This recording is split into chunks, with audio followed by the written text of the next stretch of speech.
Well, we're back on the floor with Small Biz Matters with Alexi Boyd, talking to Aris Allegos, who is the head honcho of Moula. Is that a safe assumption? That's accurate. I'll go with head honcho. So tell me why you've enjoyed coming along to Xerocon and why you think it's so important that you connect with, the advisor space, the bookkeepers and the accountants in Xerocon. Yeah, well, we've been coming to Xerocon now since 2015, and every year we're here effectively enables us to engage with the accounting community. It enables us to understand what the pain points are in their business, and more specifically the pain points with respect to their SME customers that they're servicing. And as a now a relatively seasoned add-on into that Xero ecosystem, we're trying to understand how we can obviously make their businesses more profound and make their customers and their SME customers grow with the sort of solutions we offer. And it's about understanding what their needs are. I mean, accountants and bookkeepers are just so perfectly plugged in to understand what the pain points are for the businesses that they operate. What sort of questions are they asking you to help understand what Moula does in comparison to the other, funding providers that are here? Yeah, so they're ultimately trying to understand how our solution might service their customers in the pursuit of growth ultimately, but similarly in the pursuit of growth in a responsible, transparent and cost-effective manner.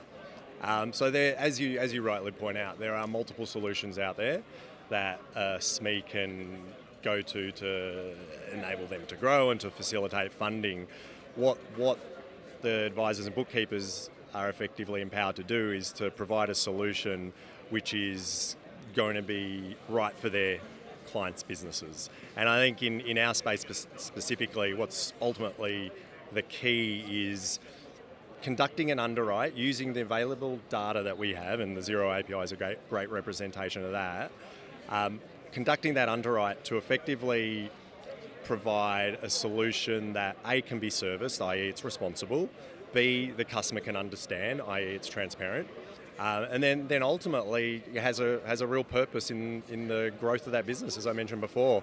And I think that's been the real sort of driving force as to why we like to come here, so we can educate the advisors as to what it is we've been doing for the last 5-6 years now vis-a-vis our term loan product, and probably a good segue into listening to some of those pain points and understanding what SMEs are looking for as resulted in our new product, which is Moula Pay, which is very much addressing that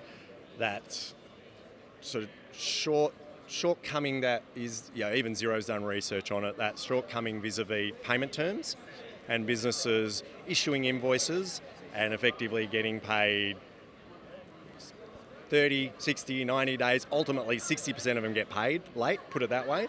And then on the flip side, 40% of the businesses that we've surveyed are also sitting there going saying, we want an extension of terms to enable us to grow our business. So what Moula Pay is effectively doing is providing a capability where we can facilitate that trade terms type scenario on behalf of a SME, i.e. a SME effectively offers Moula Pay to their customer, and we take on the credit management function, we take on the trade terms, in this case 90 days, and then also provide them a further 9 months where it in effect becomes an amortising loan of sorts. Hasn't the funding space changed so dramatically in just the last 5 or 10 years? You said you've been coming here since, did you say 2015?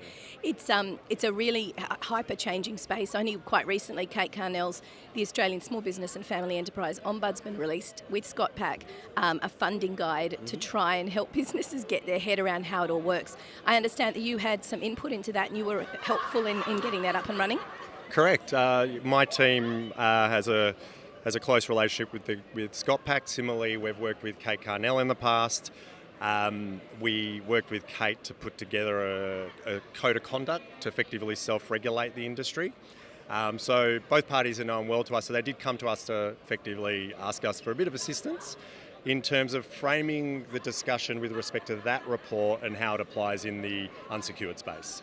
And obviously these the advocacy that Kate provides, the information contained with that report, for example, is just key to educating small businesses. And again, back to why we come to Xerocon, a lot of it is about education. A lot of it's about education, a lot of it's about advocacy around ensuring, again, people are obtaining loans that are responsibly sized, that are transparent, and that are ultimately there to help them grow and grow their business and foster a greater small business economy in Australia.